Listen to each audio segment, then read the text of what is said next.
नाजिर अकरम सराफत, वसीम जामदीन, आसिफ सालिम। जोरदार तालियों के साथ इनका स्वागत किया जाए। कांग्रेस पार्टी जिंदाबाद। अकरम खान जिंदाबाद। चौधरी अकरम खान जिंदाबाद। चौधरी अकरम खान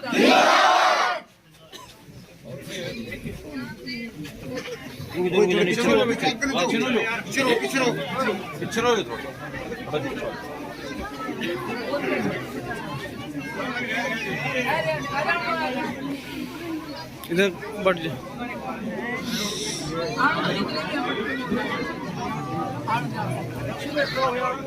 ओ भाई नीचे बैठ जाओ, तुम बैठ जाओ यार। नीचे बैठ जाओ।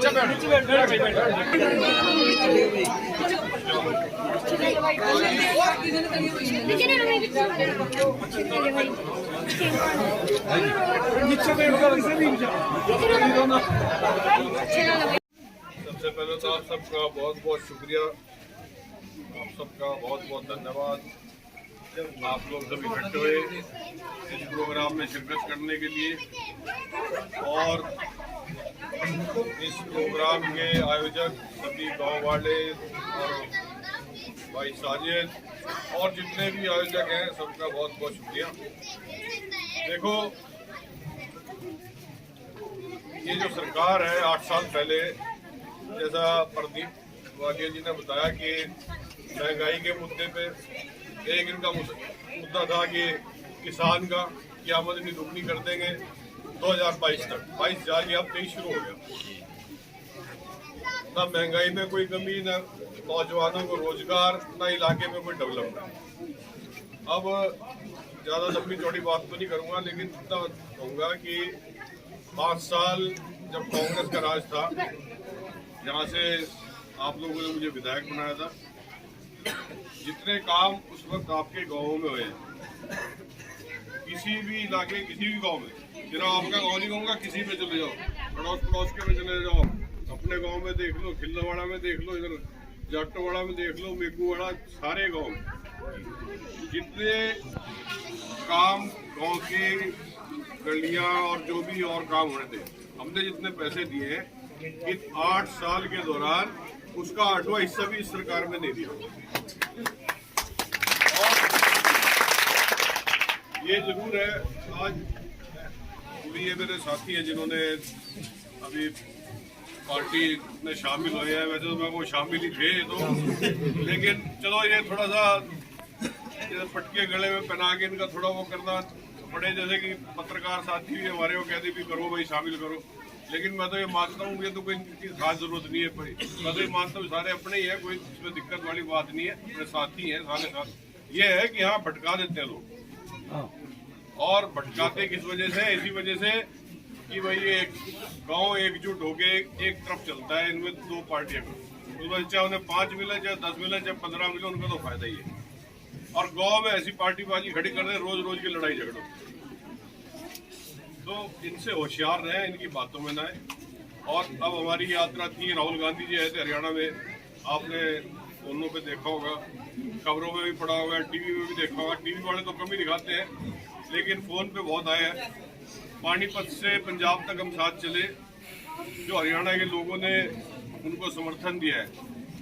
हालात ऐसे हैं कि आने वाली जो सरकार है वो कांग्रेस की आएगी हरियाणा प्रदेश के अंदर। इनका तो पीछे खोखला नारा था, अब की बार 75 पार, लेकिन उस नारे में हमारे लोग बह गए कि आ गई सरकार, आ गई, इन्हीं के साथ लग लो। लेकिन हमारा इस बार पक्का नारा है कि अब की बार भाजपा सरकार से बाहर, और इनको करके छोड़ेंगे। आज ये कोई काम डेवलपमेंट का, कोई तरक्की का काम नहीं कर रहे, ये सिर्फ यही काम कर रहे हैं कि लोगों को लड़ाओ और इनकी वोट डराओ, डराने का भी काम करते हैं। कोई किसी का जेसीबी चल रही हो, किसी का क्रशर चल रहा हो, कोई माइनिंग से जुड़ा हुआ काम करता हो ना, वो बिना इनके नहीं कर सकते। तो लोग डर के भी काम इनके साथ शामिल हो रहे हैं। लेकिन थोड़े दिन का राज है। ये बीजेपी वाले जो ऐसे डरा धमका के लोगों से हमारे वर्करों को डरा धमका रहे हैं, थोड़े दिन के, आगे राज पलटेगा। हमेशा तो किसी ने राज करा नहीं, हमने भी करा है, हम भी बाहर हैं, वो भी कर रहे हैं, वो भी बाहर जाएंगे कल राज। फिर जो आदमी जिनको परेशान उन्होंने कराया, तो वो होशियार रहे बीजेपी वाले कि उनका भी यही असर होना है जो हमारे लोगों का।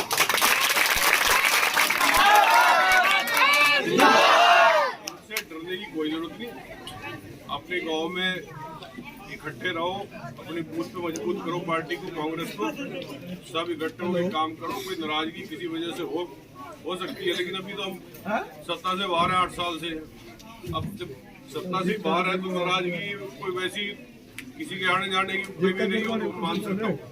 लेकिन कोई अगर आपका आदमी, हमारा आदमी जो नाराज है, उसका फायदा दूसरी पार्टी को न उठाने दो, अपने साथ जोड़ो और कांग्रेस का राज बनाओ। कांग्रेस का ही एक ऐसा राज है जो 36 बिरादरियों का राज है। अगर भारतीय जनता पार्टी को कोई सत्ता से हटा सकती है तो सिर्फ और सिर्फ कांग्रेस पार्टी। बीजेपी है, लोकदल है, एक आम आदमी पार्टी है, जितनी पार्टी है ये सारी इनसे मिली हुई। अब लोकदल के एमएलए हैं, चाहे वो जेजेपी के हैं, वैसे तो सरकार के खिलाफ बोलते हैं लोकदल वाले, लेकिन आप देखो जब कोई ऐसा टाइम आता है हरियाणा के अंदर, जैसे राज्यसभा के इलेक्शन है, सारी इकट्ठे लोकदल भी, जेजेपी भी और बीजेपी भी, तो इनका मुकाबला अगर कोई पार्टी कर सकती है तो कांग्रेस कर सकती है। तो मेरी तो आप लोगों से ये गुजारिश है कि आप सारे लोग इकट्ठे हो गए। अब इस साल तो कोई चुनाव नहीं है, इलेक्शन नहीं है, लेकिन इस साल आप लोगों ने इकट्ठे हो गए इसलिए काम करना है क्योंकि ये इलेक्शन के नजदीक आते हैं, ये लोग अपनी चाल शुरू कर देते हैं, लोगों को आपस में किसी न किसी बात में दरार पैदा करके और फायदा होता है। अब ये साथी हमारे साथ अभी फोटो ये खिंचवा रहे थे, जिनकी रहेगी उन्हें भी और खिंचवा लेंगे, लेकिन उनका क्या काम है, वो 50-100 की फोटो खिंचवाएंगे और अगले दिन ही अखबार में।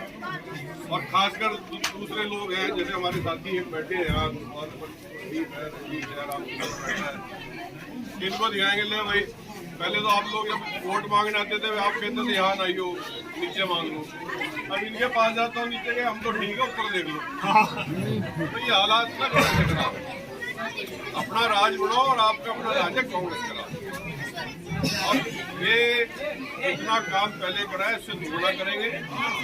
चाहे वो बुढ़ापा पेंशन है वो भी बढ़ाएंगे, बीपीएल का भी इंतजाम करेंगे, जो बीपीएल कट रहे लोगों का पेंशन भी बढ़ाएंगे, गन्ने का रेट भी देंगे, जो काम इस 8 साल के दौरान, रोजगार भी देंगे, किसान की भी सुनेंगे, नौजवान की भी सुनेंगे और व्यापारी की भी सुनेंगे, कर्मचारी की, सबको सुन के सबके काम करे जाएंगे। और एक ही राज है वो जो सबकी सुनेगा, वो है कांग्रेस पार्टी का राज। और बीजेपी वालों का मुकाबला अगर कोई करेगी तो कांग्रेस ही करेगी और कोई पार्टी नहीं कर सकती। तो मेरी आप लोगों से गुजारिश है, आने वाले टाइम में वक्त में सबसे ज्यादा कांग्रेस के साथ जुड़ के और यहाँ से अपनी सरकार बनाओ हरियाणा प्रदेश के अंदर, और जितने भी रुके हुए काम है आपके सारे काम। इन्हीं शब्दों के साथ मैं आप सबका बहुत बहुत